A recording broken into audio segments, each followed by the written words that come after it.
RV-nya, Dok? Maksudnya bayi kan beda sama sirkulasi fetal. Sirkulasi fetal ya sirkulasi fetal, sirkulasi bayi ya sirkulasi bayi. Itu hal yang berbeda. Jadi maksudnya gimana? Izin menjawab bantu dokter, mungkin karena masih tinggi tekanan pulmoner pada bayi dokter. Ingat aja RVH mungkin dok. Ya, maksudnya terjadi transisi ya, transisi. Jadi pada saat fetus itu ventrikel kiri itu menerima resistensi vaskular sistemik yang tidak seberapa tinggi ya, dibandingkan dengan pulmonary vascular resistance. Kenapa pulmonary vascular resistance itu tinggi? Karena memang paru-paru kan tidak dipakai di bayi. Dia mendapatkan oksigen dari mana? Dari plasenta. Ya. Oksigen masuk ke plasenta, kemudian ke ductus venosus, masuk ke jantung kanan ya. Atrium kanan. Kemudian di situ kan ada PFO, ada RV, ya kan? Yang darah dari ductus venosus yang kaya oksigen itu masuk ke PFO, masuk ke atrium kiri, dari atrium kiri ke ventrikel kiri, dari ventrikel kiri ke mana? Ke 3 cabang utama termasuk ke otak dan ke koroner, sehingga otak dan koroner mendapatkan rich blood oxygen. Sedangkan kalau sirkulasi yang dari SVC, dari SVC bayi itu masuknya ke RV, dari RV ke PA, dari PA ke PDA.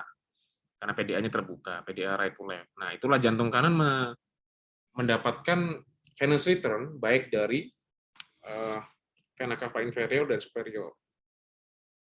Kemudian dia juga menyuplai bagian postduktal dari bayi, dari fetus. Ya, sehingga RV jauh lebih tebal dibandingkan dengan ventrikel kiri, atau at least dia seimbang. Kalau dewasa kan kelihatan kamu eko itu LV-nya bentukannya seperti apa kan? Bentukannya apa namanya? Kalau kita lihat short axis potongannya kan bulat. Sedangkan bentukan RV kan crescent seperti bulan sabit. Ya, sedangkan LV bentuknya bulat. Nah, pada saat bayi itu lahir, RV tidak serta-merta langsung regres begitu, ya kan? Perlahan-lahan sampai usia 3 tahun baru dia mencapai. Kenapa 3 tahun? Karena 3 tahun. Kenapa 3 tahun? Nah, ini pertanyaan nih. Kenapa 3 tahun? Karena pada 3 tahun gimana? Bosman atau Baskara?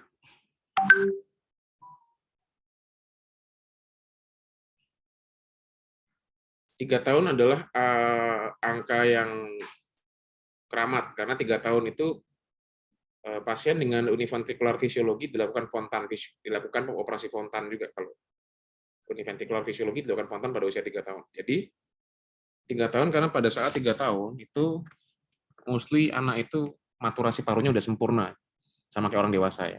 Kalau maturasi paru sudah sempurna, otomatis maka tekanannya pun akan mirip orang dewasa pada saat usia 3 tahun ke atas. Itulah kenapa EKG-nya sudah menyerupai dewasa. Sebelum itu dia mungkin masih RV dominance atau dia masih balance seperti itu. Nah, ini juga berpengaruh terhadap EKG-nya nanti.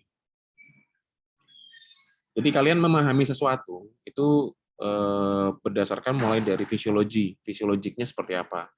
Kenapa fisiologi seperti itu? Karena anatominya begitu. Kenapa anatomi seperti itu? Dan ia akan berpengaruh terhadap penemuan-penemuan pemeriksaan-pemeriksaan yang kalian kerjakan, termasuk EKG. Itu yang kita expect-nya seperti itu, ya.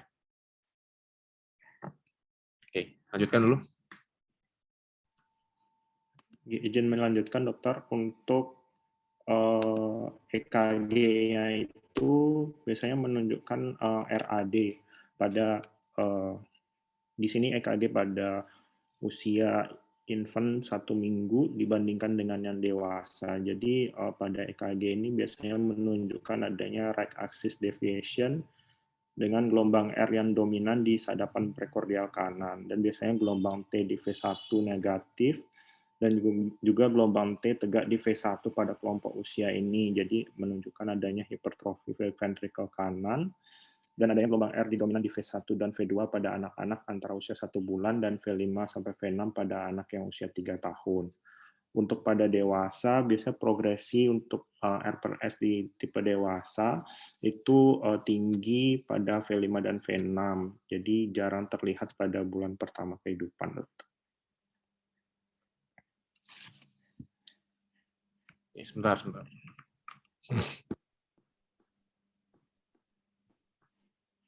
Nah, ini kan pada bayi ya yang di atas itu. Normalnya tuh coba lihat. Aksisnya rate aksis deviasi. V1-nya dominan R-nya dibandingkan S-nya.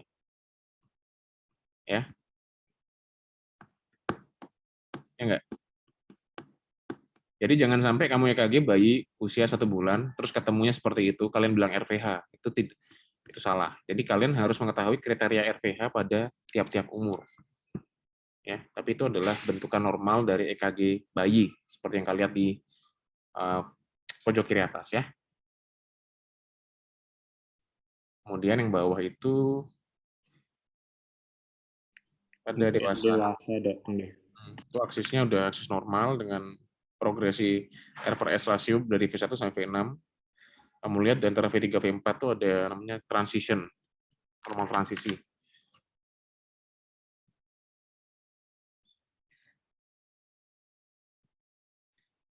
Nah, dari EKG bayi tolong perhatikan bahwa V1 itu ada RS.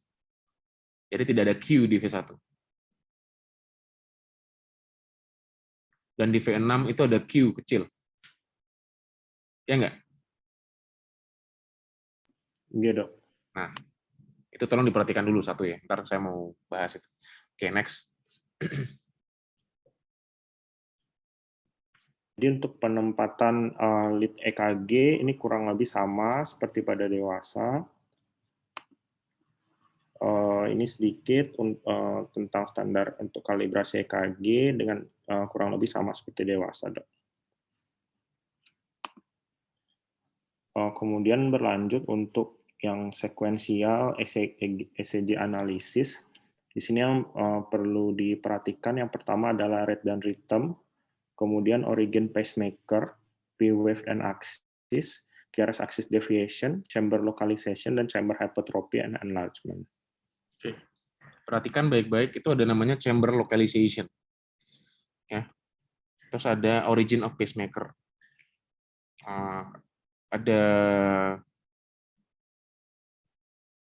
Ada sedikit berbeda sama dewasa. Kalau dewasa kayaknya nggak ada chamber localization. Ya. Kalau ini ada chamber localization. Coba nanti dijelaskan ya. Next. Oke. Izin yang pertama untuk heart rate per menit, untuk menghitungnya dari EKG kurang lebih sama seperti pembacaan EKG, bisa menggunakan kotak besar 300 dibagi kotak besar atau kotak kecil 1500 dibagi dengan kotak kecil. Untuk yang pada kasus irreguler biasa menggunakan pada 6 detik. Namun untuk penghitungan normalnya di sini untuk denyut jantung pada pediatrik itu sangat berkaitan dengan usia. Jadi tidak menggunakan batas normal seperti dewasa seperti 60 sampai 100 untuk takikardi dan bradikardi apabila takikardi lebih dari batas atas dari normal yang sesuai dengan usia, sedangkan bradikardi dari lebih lambat dari batas bawah yang normal sesuai dengan usia. Ini adalah tabel dari batas normal dari heart rate pada pediatrik. Jadi bervariasi untuk yang neonatus berkisar 110 sampai 150, untuk 2 tahun 85 sampai 125, umur 4 tahun 75 sampai 115, dan lebih dari 6 tahun sudah seperti orang dewasa 60 sampai 100. Oke. Yang penting di atas 150 gampangnya ya. Kalau kamu ketemu bayi atau anak yang masih berapa bulan gitu. Di atas 50 itu udah takikardi udah. Misalnya 160, 170. Tapi itu hal yang biasa. Yang bikin tidak biasa itu kalau dia tidur heart rate-nya segitu. Ya, kalau dia tidur tenang, heart rate-nya di atas 150 ya kamu harus berpikir kenapa gitu loh. Salah satu penyebabnya adalah karena over sympathetic discharge, misalnya heart failure. pada bayi tandanya takikardi lebih dari 150. Apalagi pas lagi sesaknya ya. Oke, itu gampangnya seperti itu. Nah, repotnya memang kalau pada anak itu kamu memang harus tahu, ya itu, ada hafalannya gitu. Jadi nggak 60-100. Jangan semua bayi umur 3 bulan heart rate-nya 120 dibilang takikardi. Enggak ya. Itu ada batas atas, batas bawah. Oke? Iya, dokter.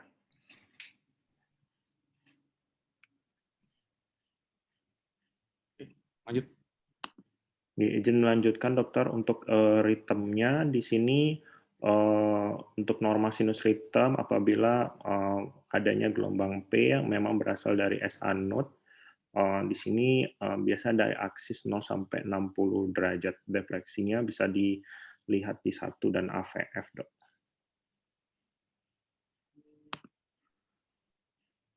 Ini untuk lengkapnya untuk tabel denyut jantung berdasarkan dari Davignon, dok. Nah, ini malah 180 ya. Ya, kalau ini memang tidak ada definisi takikardi ya. Kalau tadi di Myung itu 150 itu kalau di atas itu takikardi. Kalau ini 180 ya, lebih tinggi lagi. Iya, dok. Kalau ini pengalaman saya sih biasanya 180 kalau masih ada P habis operasi gitu misalnya. Ya sudah tinggi. Jadi kita harus melakukan sesuatu. Misalnya bayinya bangun jadi kesakitan atau agitasi ya karena nyeri itu pasca operasi, ya kita harus tambah misalnya analgetiknya atau apa. Oke. Next. Kemudian yang berikutnya adalah penentuan dari aksis QRS. Di sini ada beberapa langkah untuk menentukan dari aksis QRS itu sendiri. Jadi kita harus pertama mengingat dari arah dari aksial heksaksial itu sendiri. Jadi arah positif dan arah negatif dari aksis EKG. Jadi yang pertama adalah menentukan dari kuadran dengan menggunakan dari EKG dari lead 1 dan lead AVF-nya. Kemudian yang langkah kedua, apabila ditemukan sadapan yang dengan kompleks yang QRS yang ekvifasik, dicari bagian yang ekvifasik tersebut, kemudian ditentukan tegak lurus dengan sadapan kompleks QRS yang ekvifasik tersebut. Nah, seperti misal yang pada EKG ini, angka pertama kita menentukan kuadran dari EKG tersebut. Jadi pada lead 1 dan lead AVF ini menunjukkan resultan yang positif, jadi ke arah 1 positif ke sini, sehingga dia ada di kuadran ini, dok. Kemudian untuk yang langkah keduanya, kita menentukan QRS yang ekvifasik. Nah, yang ekvifasik di sini terlihat di lead yang AVL, terlihat sama dari R dan S-nya, jadi ditentukan sumbu yang tegak lurus dengan lead yang ekvifasik tersebut. Jadi untuk aksis QRS-nya mengarah ke sini 60 derajat. Jadi antara 0 sampai 90 dibagi 30-30. Jadi di sini 60 arah aksis QRS-nya adalah 60 derajat. Oke, sebentar.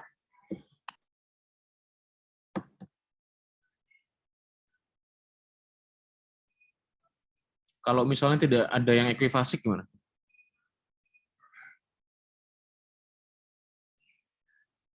Bisa dipakai nggak? Ini kan cara mudah ya. Jadi harus ada yang ekvifasik, namanya successive approximation method. Approximation, jadi kira-kira segitu. Ya misalnya pertama lihat 1 AVF dulu.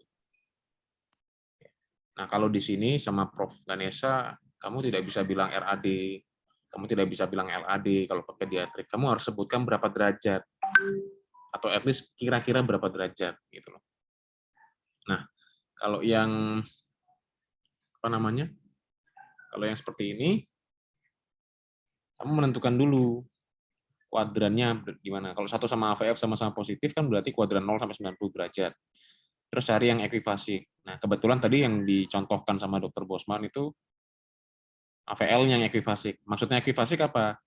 Tinggi R sama kedalaman S itu sama. Jika tinggi R-nya 5 kotak, kedalaman S 5 kotak, berarti dia apa? Ekvivasik.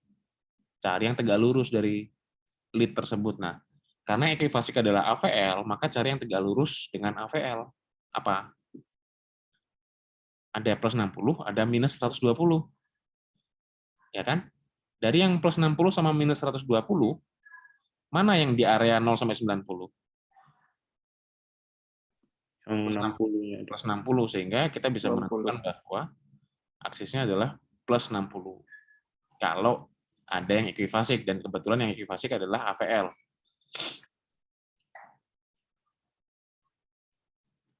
Kalau lead AVR-nya yang ekvivasik, derajatnya berapa?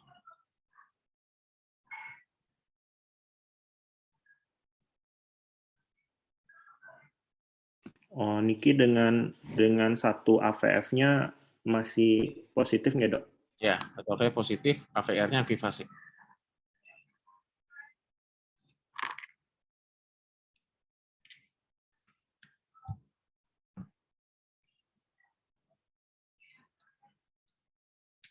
Jadi berapa, Bosman? Mungkin di 90 nggak, Dok?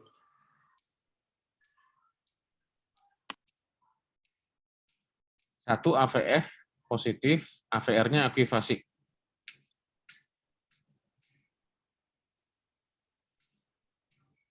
Mungkin nggak?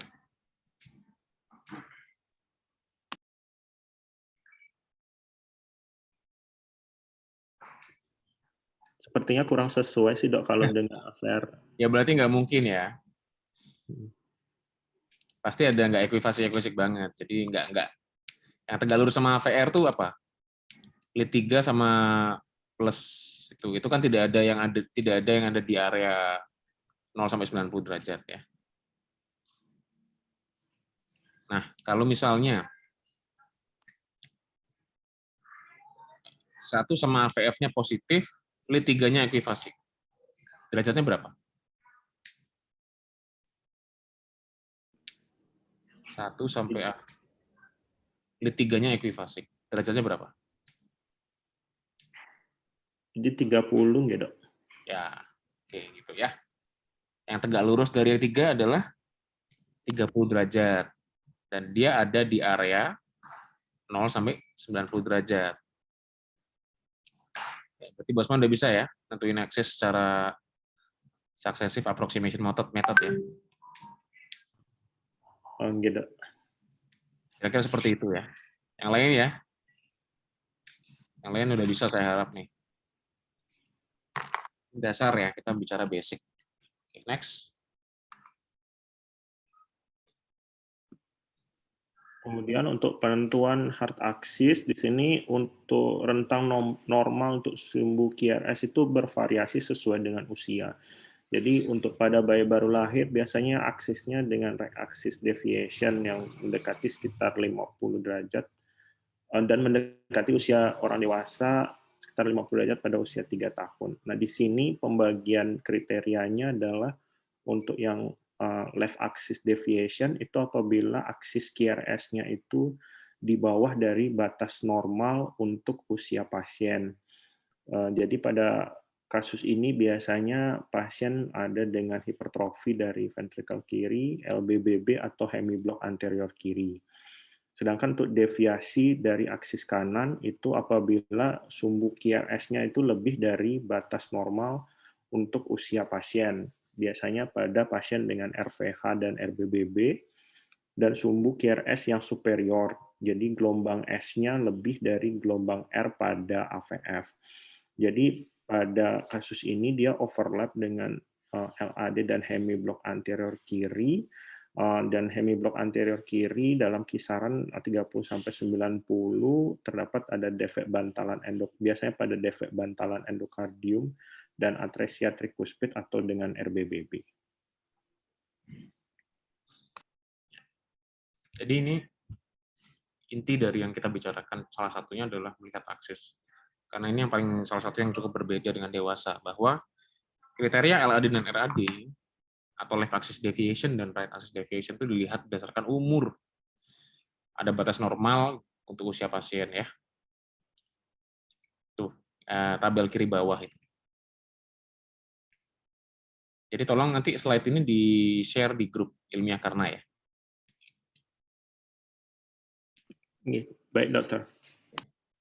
Jadi ada aksis kalau 1 minggu sampai 1 bulan, min range-nya adalah plus 110 derajat. Min, di mana degrees-nya 30 sampai 180. Jadi kapan dibilang RAD pada bayi usia 20 hari? Kalau dia lebih dari 180 derajat, yaitu di area yang paling kanan atas. Nah, kalau kanan atas itu dewasa bilangnya ekstrim RAD atau superior axis, sedangkan bayi bilangnya bukan ekstrim RAD tapi RAD saja. Misalnya bayi dengan pulmonary atresia dengan intact ventricle septum, pasien dengan apa ya, TOF yang berat, jadi dia kan RV-nya gede. Nah, aksisnya itu biasanya ada di atas 180 derajat ya. 180 derajat mungkin sampai plus 270. Kalau usianya masih bayi, masih kurang dari 1 bulan. Ya. Kemudian LAD kalau KRS lebih kurang dari batas bawah. Jadi misalnya kalau dikatakan di situ umur 20 hari, batas bawahnya 30 derajat. Ya. 30 derajat. Jadi misalnya pasien tricuspid atresia, itu kan LVH. Dia ketemunya 0 derajat. 0 derajat berarti kalau dewasa apa bilangnya kalau 0 derajat?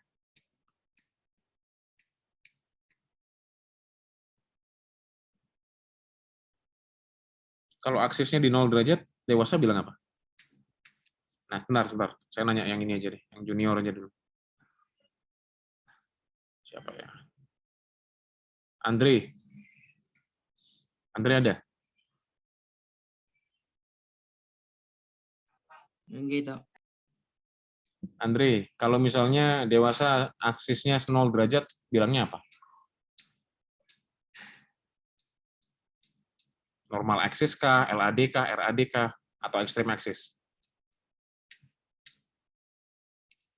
Untuk mencoba menjawab, mungkin kalau 0 derajat masih termasuk di normal. Nih, kalau di bayi usia 20 hari?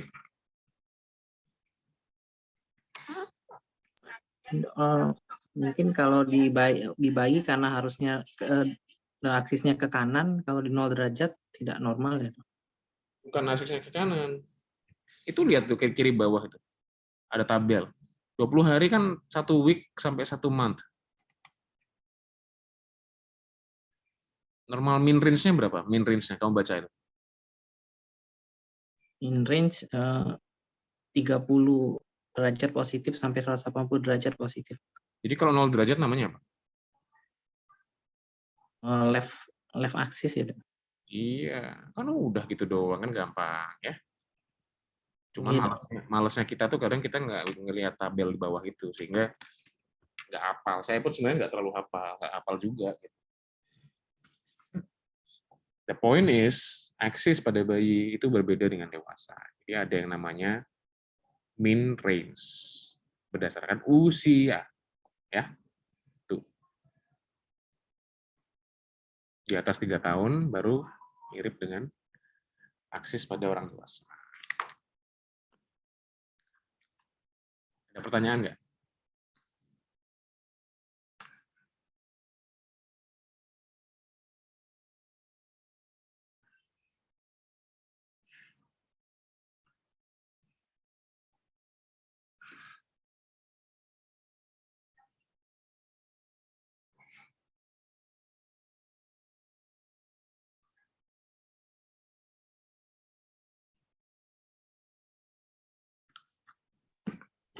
Saya nggak berpaham ya.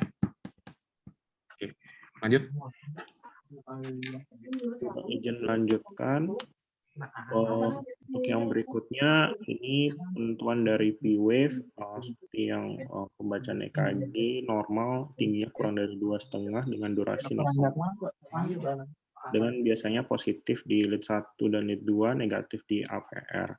Gelombang P biasanya tidak ada pada SA block, irama junctional, atrial flutter, dan atrial fibrillation.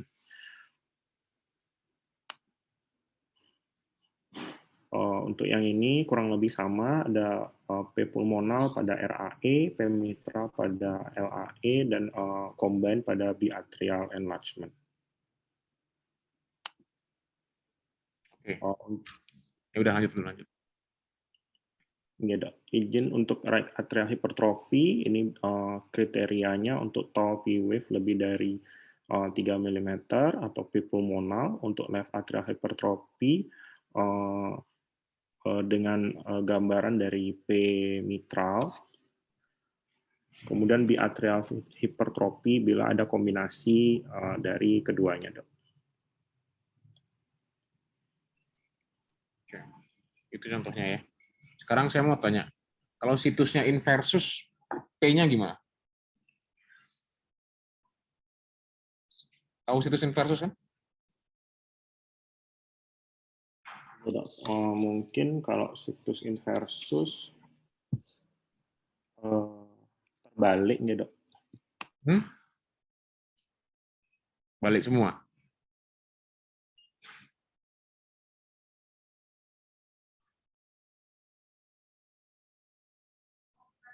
Izin mungkin yang di AVF-nya ya, Dok. AVF-nya kebalik.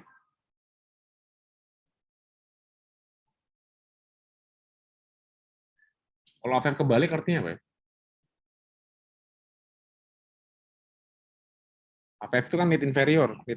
Kalau AVF kebalik artinya arah konduksi di atrium itu meninggalkan area inferior. Jadi dia meninggalkan area inferior menuju superior. Jadi SA node-nya ada di bawah gitu. Saya bisa bantu nggak? Kalau situs inversus kan, apa sih definisi situs inversus? Bosman? Situs inversus itu dari IVC-nya dengan DAO-nya terbalik, Dok. Jadi IVC-nya di sebelah kiri, Dok. Definisi situs inversus apa? Atrial situs inversus. Itu kan kamu kriteria echo-nya, definisinya.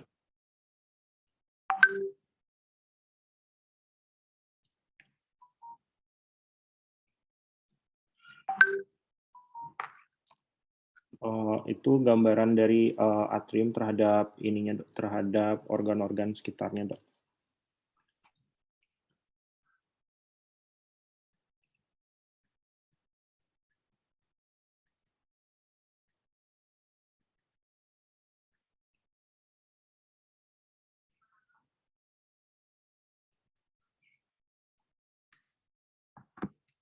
Apa? Organ-organ sekitarnya? Sorry.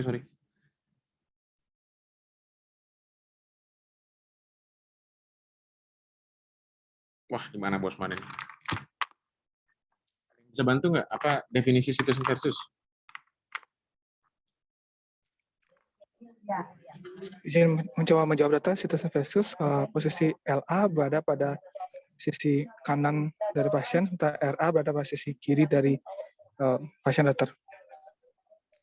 Ini bahasanya posisi atrium kanan ada di sebelah kiri dari atrium kiri. Tidak, maaf ya. Itu lebih bahasa yang lebih ininya begitu. Bukan, nggak ada hubungannya sama yang tadi kamu bilang. Jadi posisi atrium relatif terhadap atrium satunya. Ya, jadi posisi atrium kanan itu di sebelah kiri dari atrium kiri. Jadi kebalik. Jadi atrium kanannya ada di sebelah kiri dari atrium kiri sehingga sinus node-nya juga ikut atrium kanan dong. Ya enggak? Sedangkan kita tahu bahwa yang namanya atrial depolarization itu kan selalu mendepolarisasi atrium satunya, baru atrium satunya. Jadi atrium kanan dulu, baru atrium kiri. Nah, sekarang atrium kanannya ada di sebelah kiri. Sehingga bentukan EKG-nya kalau biasa harusnya apa yang negatif? Oh, maaf dok, Ki, dari lead satunya yang P-nya jadinya negatif dok, yang AVR-nya positif dok. Ya, AVR bisa positif, bisa negatif, tapi yang penting itu lead lateralnya yang negatif. Lead lateral itu apa? 1 dan AVL. Itu negatif. Kenapa? Karena dia ditinggalkan. Arah dari depolarisasi itu meninggalkan area lateral kiri menuju ke kanan. Sehingga satu AVL negatif, tapi yang lain bisa positif. Paham ya? Bagaimana membedakan atrial rhythm dengan EKG P pada sinus inversus? Yang membedakan adalah AVF-nya. Kalau AVF-nya negatif, hampir pasti itu bukan sinus, tapi atrial atau junctional atau atrial lah ya, atrial ectopic atrial rhythm. Kalau P-nya sudah kebalik di AVF atau lead inferior, most likely dia bukan sebuah sinus. Tapi kalau yang kebalik itu adalah AVL dan 1, bisa aja dia sinus tapi sinus inversus.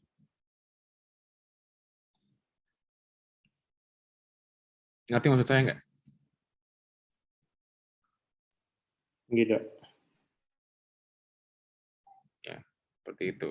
Jadi P-wave itu juga bisa menentukan situs. Tapi ya memang harus kita ini sih, kita apa namanya, kita pastikan, kita konfirmasi dengan gambaran echo ya. Ya, kalau situsnya situs ambigus bisa nggak? Domban P-nya gimana? Situs ambigus, misalnya kayak right atrial isomerism. Right atrial isomerism itu maksudnya bilateral right-sidedness, atau RA itu ada 2. Ada di kanan, di kiri itu nggak ada, atrium kiri nggak ada, jadi atrium kanan dua-duanya. Itu ada, namanya RA isomerism. Jadi gelombang P-nya gimana? Izin dok, mungkin gelombang P-nya bisa ada 2 jenis dok. 2 morfologi ya. Jadi dia bisa, morfologi P-nya bisa ganti-ganti. Kadang AVL satunya negatif, kadang positif. Gitu. Jadi dia punya kayak semacam wandering pacemaker gitu. Tapi ya, kalau LA isomerism, atrium kiri dua-duanya gitu.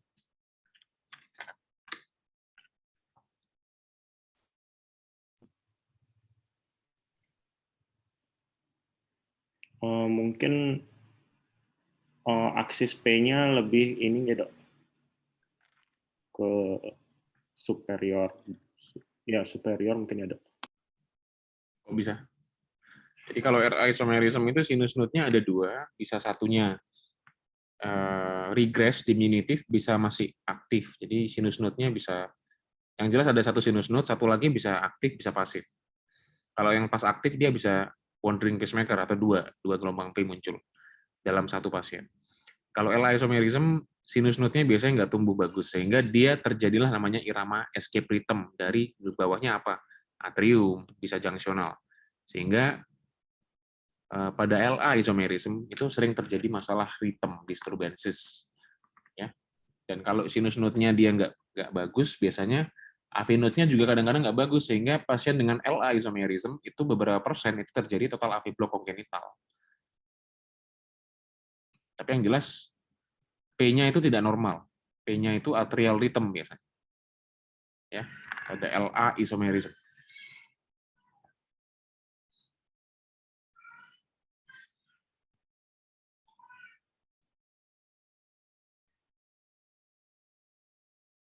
Kalau kriteria seperti ini, yang kamu sebutin ini, kayak atrial hypertrophy, RAH, biatrial ini mirip-mirip dewasa sebenarnya.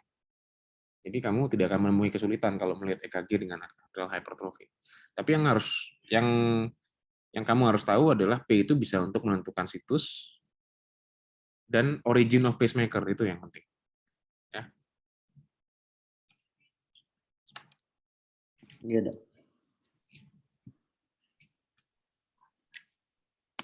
Kalau ada pertanyaan langsung aja ya. Oke, kita lanjut yuk. Kemudian ini yang berikutnya, dengan PR interval juga harus disesuaikan dengan usia dari pasien untuk menentukan normal atau tidaknya. Untuk QRS kompleks sama pada prinsipnya QRS yang normal durasinya mengikuti berdasarkan dari usia. Tapi nggak panjang, nggak jauh-jauh banget sebenarnya ya. Iya, Dok. Durasi-durasinya ini. Nah, ini ada panjang, tapi tidak usah terlalu dibikin ribet ya kalau yang durasi.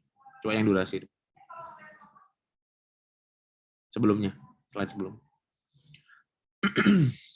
Sebelumnya lagi. Ya, itu kan apa ya?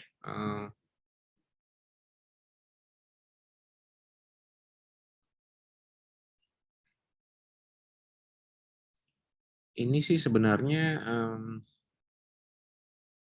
kalau pengalaman saya sih nggak terlalu kita ini ya, apa namanya, kriteria AV block itu derajat 1 juga kayaknya masih di atas 0,2 ya kalau nggak salah. Ada nggak? Kamu sempat baca nggak? Izin belum, Dok. Nah, soalnya ini kayak interval ini kan ada yang 0,12 kalau 1 bulan.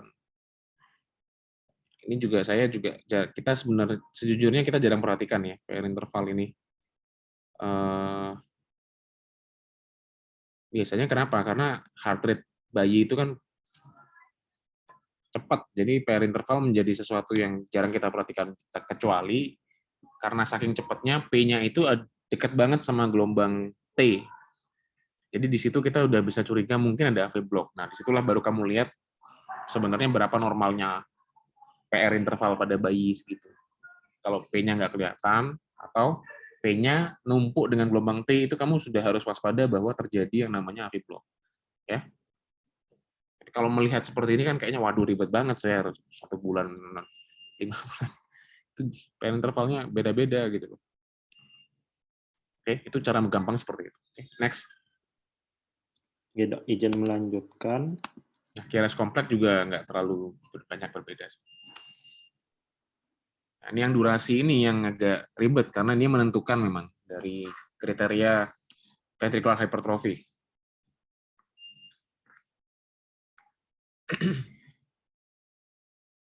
Oke. Oke, silakan lanjut. Kemudian melanjutkan untuk ke chamber localization, dokter. Izin sini dari EKG kita bisa melihat aksis dari P tersebut untuk menentukan chamber localization dari pasien tersebut. Jadi yang pertama pada pasien dengan situs solitus, di sini biasanya P-wave aksisnya adalah plus 60 derajat. Jadi kita bisa melihat dari EKG dengan positif di lead 1 dan AVF dan negatif di lead AVR. Sedangkan untuk yang situs inversus, di sini aksisnya biasanya dia ke arah 100 plus 120 derajat. Kita bisa melihat dari lead 1 negatif di P di lead 1 dan positif di lead AVR. Izin dokter ini untuk contoh EKG-nya, untuk situs solitus kita bisa lihat masih positif di lead 1 dan AVR, sedangkan untuk yang situs inversus negatif di P dan positif di AVR.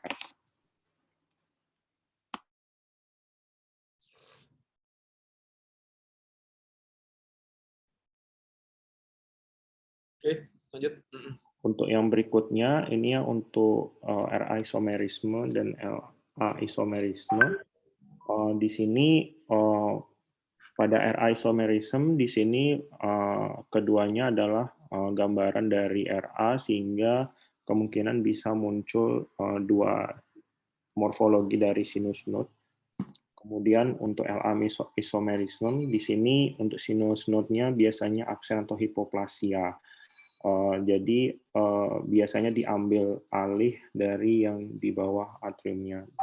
Arah V-aksis bisa superior ke minus 90 dan biasanya muncul junctional rhythm.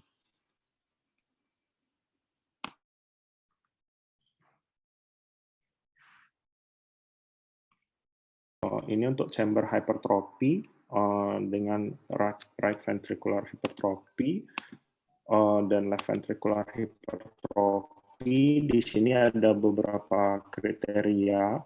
Yang pertama untuk RVH itu aksisnya ke kanan sesuai dengan usia pasien. Kemudian gelombang R di V1 dan V2 atau AVR lebih besar dari batas normal untuk usia. Gelombang S di 1 V6 lebih besar dari batas untuk normal usia. Kemudian R per S yang abnormal mendukung RV, RF per S di V1 atau V2 itu lebih besar dari batas normal untuk usia, atau R per S di V6 kurang dari 1 setelah usia 1 bulan, gelombang T yang upright di V1 pada usia 3 hari, kemudian gelombang Q di V1 dengan pola QR atau QRS yang menunjukkan RVH, dan adanya RVH strain dari sudut QRST yang lebar dan T-aksis yang di luar normal. Ya. Oke, jadi ini memang kadang-kadang kita harus menghafal. Tapi dari sekian banyak ini yang perlu kamu perhatikan mungkin satu, dia RAD ya. Nah, kemudian gelombang R di V1, V2, AVR bisa di batas atas normal. Kemudian yang gelombang R sama gelombang S ini kan memang harus menghafal, melihat ya. Nah, terus kemudian ada rasio R per S, ini juga harus menghafal. Nah, gelombang T ini, sebentar, T upright pada pasien dengan usia lebih dari 3 hari. Gelombang T upright itu tidak tahu. Gelombang Q di V1 menunjukkan RV.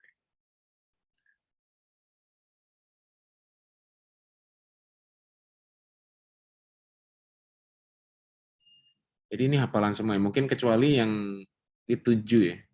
Nomor 1, RAD sesuai usia, nomor 7, gelombang Q di V1, menunjukkan RVH ya. Kenapa gelombang 1 di V1 menunjukkan RVH?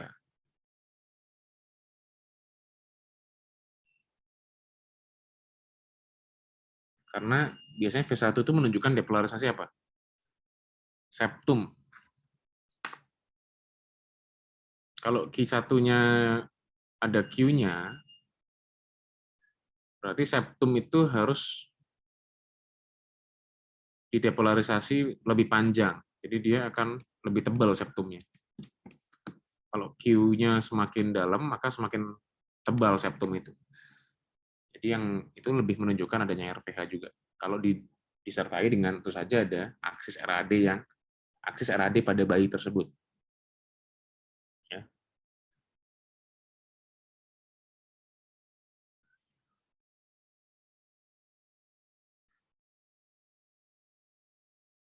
Tapi memang ini harus melihat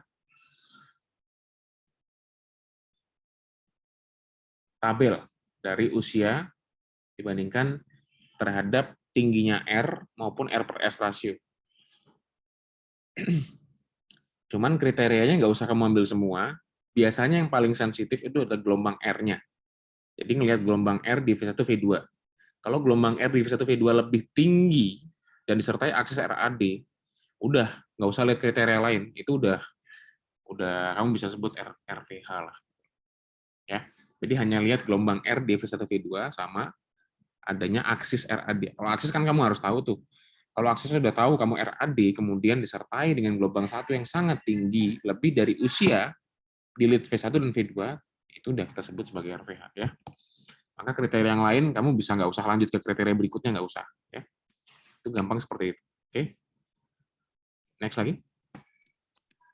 Kemudian ini yang berikutnya untuk kriteria LVH, Dok. Jadi ada beberapa kriteria. Yang pertama memenuhi untuk LAD, kemudian ada gelombang R di sadapan 1, 2, 3, AVL, AVF, V5, V6 yang lebih besar dari batas normal untuk usia, gelombang S di V1, V2 yang lebih besar dari ukuran normal sesuai usia, R per S yang mendukung LV di V1 dan V2 yang kurang dari batas di bawah normal untuk sesuai usia, gelombang Q yang di V5 dan V6 yang lebih besar dari 5 mm yang disertai gelombang T simetris yang tinggi di sadapan yang sama, kemudian adanya LVH dengan sudut QRST yang lebar dengan aksis T di luar kisaran normal yang menunjukkan pola strain.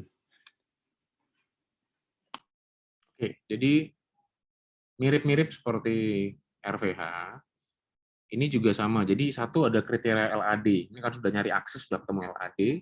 Yang kedua, lihat gelombang R-nya, tapi jangan di V2, tapi di V5, V6. Ya. Kalau temennya R apa? Temennya R S, tapi S di lead sebaliknya, di lead V1, V2. Dan R di lead V5, V6. Itu lebih tinggi daripada batas R sesuai umur, udah kita bisa langsung sebut LVH ya. Yang kriteria yang lain bisa kamu abaikan selama dua kriteria tadi terpenuhi. Ya. Contohnya di bawah tuh ada ventricular septal defect ya. Itu kelihatan bahwa itu 4 tahun. Nah, 4 tahun tuh berapa tuh? Itu setengah normal standardization. Jadi kalau kali 2 itu V6 V5-nya tinggi banget ya. Kalau 4 tahun kan sudah kayak dewasa. Tapi kalau V5 V6-nya tinggi di atas dari normal R sesuai umur 4 tahun, ya udah kita bisa sebut LVH. Meskipun aksisnya kayaknya normal ya.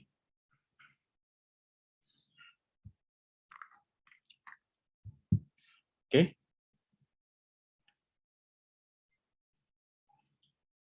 Bosman paham nggak? Nggih, sambil, Dok. Ya, jadi dipahami dulu. Kalau paham harusnya sih yang hafalnya itu tinggal nanti gampang lah. Penting paham dulu ya maksudnya.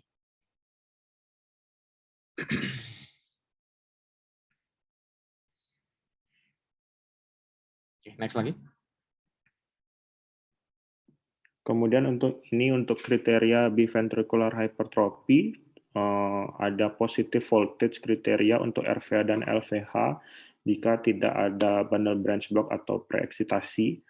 Kemudian positive voltage kriteria untuk RVH dan LVH dan relative large voltage untuk ventricle lainnya.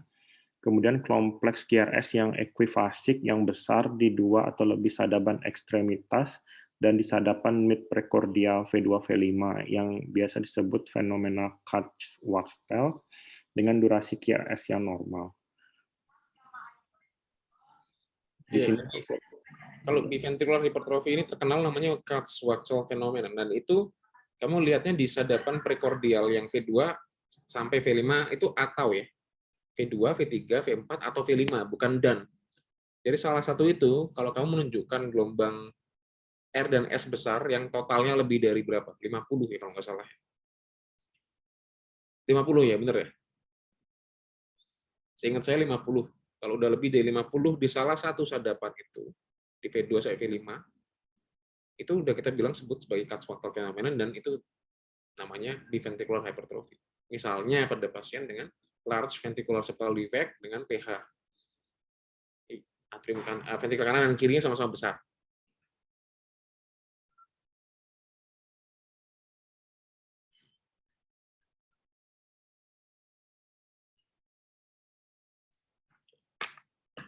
Oke, lanjut.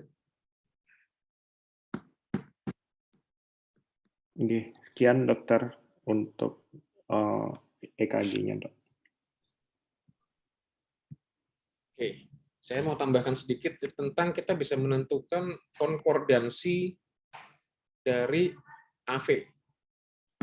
Jadi kan kalau sequential analysis itu kamu bisa melihat satu situsnya apa, yang kedua kamu melihat AVVA concordance. EKG itu bisa membantu ya, membantu bukan menentukan 100%, tapi membantu melihat adanya AV itu concordance atau discordance. Nah, apa maksudnya AV concordance itu, Bosman? Atrioventricular concordance maksudnya apa? Kalau pada konsep sequential analysis. Dari atrial kiri masuk ke ventrikel kiri, yang RA masuk ke RV. Nah, jadi bawahnya itu dari atrium kiri itu ke ventrikel kiri, dan bawahnya dari ventrikel right atrium kanan itu ke ventrikel kanan. EKG itu bisa membantu. Caranya apa? Ya itu tadi. Jadi kita bisa bilang AV concordance kalau V1-nya itu RS dan V6-nya itu QR. Itu berhubungan dengan depolarisasi septum. Karena kalau biasanya kalau itu, tapi hanya pada bayi baru lahir, bayi baru lahir dan neonates itu bisa kok. Bayi lah intinya. Tapi kalau sudah agak gede itu biasanya kriteria itu nggak dipakai. Kalau ada QR di V6 dengan RS di V1 itu kita bisa bilang AV concordance pada bayi, ya. Seperti itu. Kenapa? Karena RS itu di V1, kalau Q di V6 menunjukkan apa? Menunjukkan depolarisasi septum ke arah kanan dulu baru ke kiri. Jadi V6 masuk ke kan septum dulu yang terdepolarisasi kan? Kalau ventricle itu kan septum dulu baru ke free wall kan? Kalau ke apex baru ke free wall. Nah, pada bayi itu kan RV dominan, ya kan? Kalau RV dominan biasanya V6-nya itu akan tertinggal dulu. Dia akan mendepolarisasi sedikit ke arah septum ke kanan, baru setelah itu dia terdepolarisasi ke kiri. Jadi ada Q di V6. Kalau kebalik, tidak ada Q. Jadi terdepolarisasi ventrikel kanan dulu, baru ke kiri. Kalau kebalik, AV discordan misalnya. Itu kebalik, biasa ke kanan dulu, baru ke kiri. Sehingga gambaran V6-nya dia tidak Q, tapi malah RS. Habis nggak ada Q-nya, jadi RS. Nah, itu berarti kemungkinan ya, itu adalah sebuah AV discordan. Nah, itu keterangan tambahannya seperti itu. Ini berhubungan dengan depolarisasi septum ventricle. Ya. Oke, ada pertanyaan terkait ECG pada pediatrik? Mendingan baca EKG dewasa ya.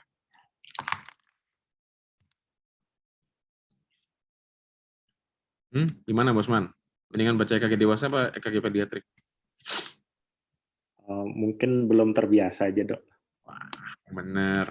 Nanti meskipun sudah biasa, kita juga nggak ngerjain ya. Pas sekarang gimana, Bas? Ya, dokter, jauh lebih susah daripada dewasa, dokter. Nah, belum aritmianya lagi.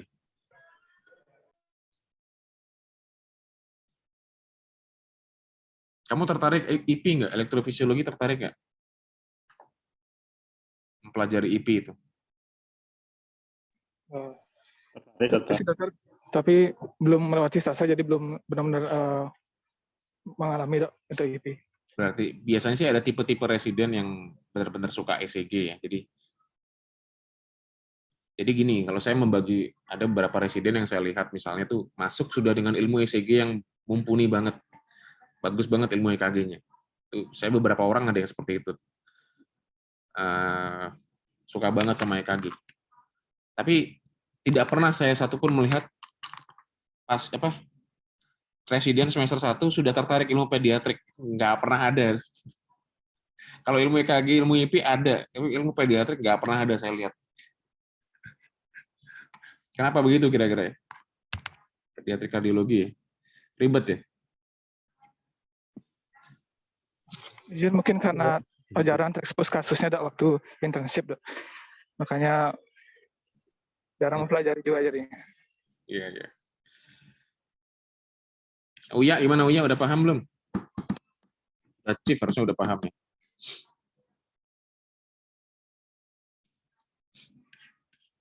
Uya. Surya. Ini anak. Uya. Wah, no respon.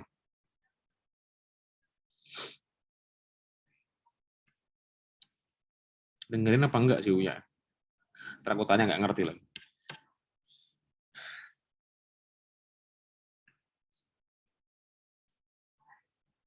Yang ini yang junior gimana kira-kira? Sudah ada gambaran nggak?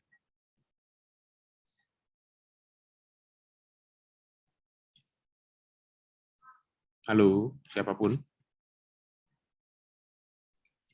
Izin lumayan dokter, mungkin nanti dibaca lagi slide-nya dan nonton ulang Zoom-nya dokter.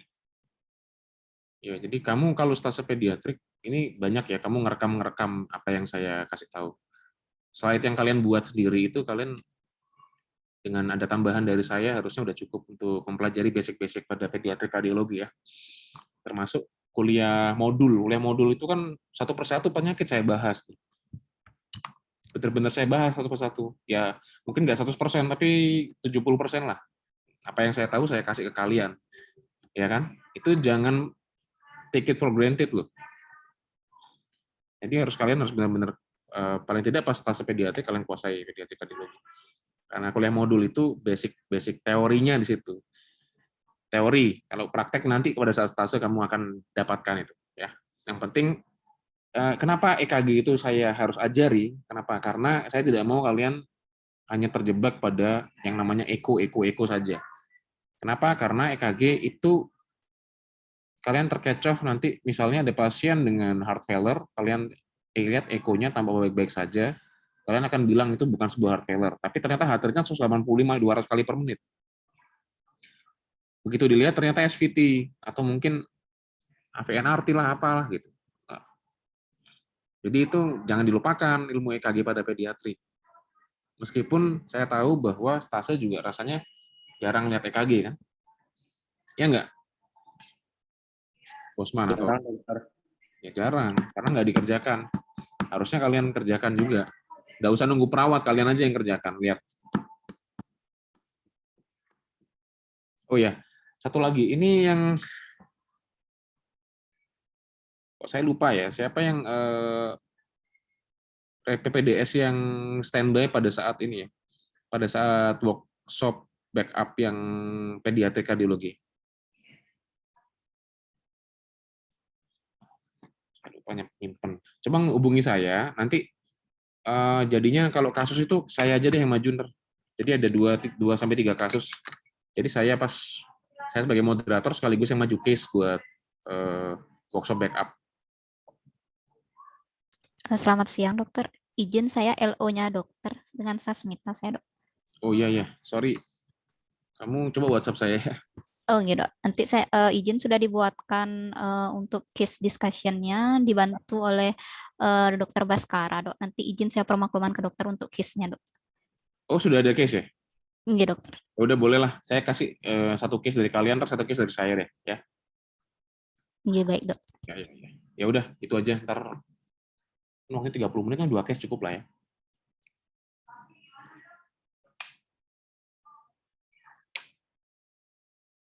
Mbak, sekarang hubungi saya ya terkait case itu ya.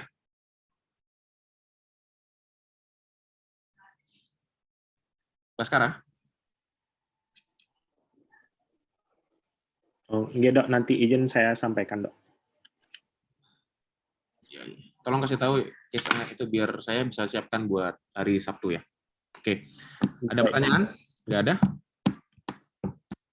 Kalau nggak ada, saya akhiri ya diskusi pada siang hari ini. Tolong Mbak Bosman, slide ini tuh di-share ke ilmiah residen.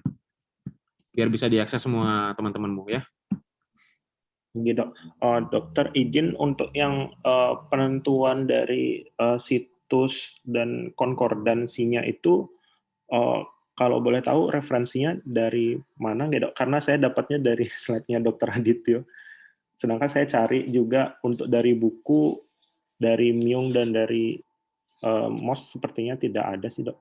MOS nggak ada? Kayaknya sih nggak ada dok. Nah, ya Radityo et al. Gitu. Ya, nggak tahu saya juga.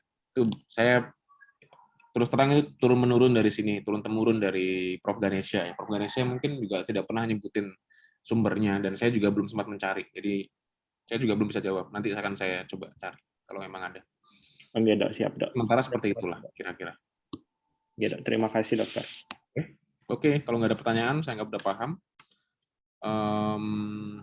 Saya akhiri ya. Selamat siang dan selamat berakhir pekan. Terima kasih dokter. Ya, selamat.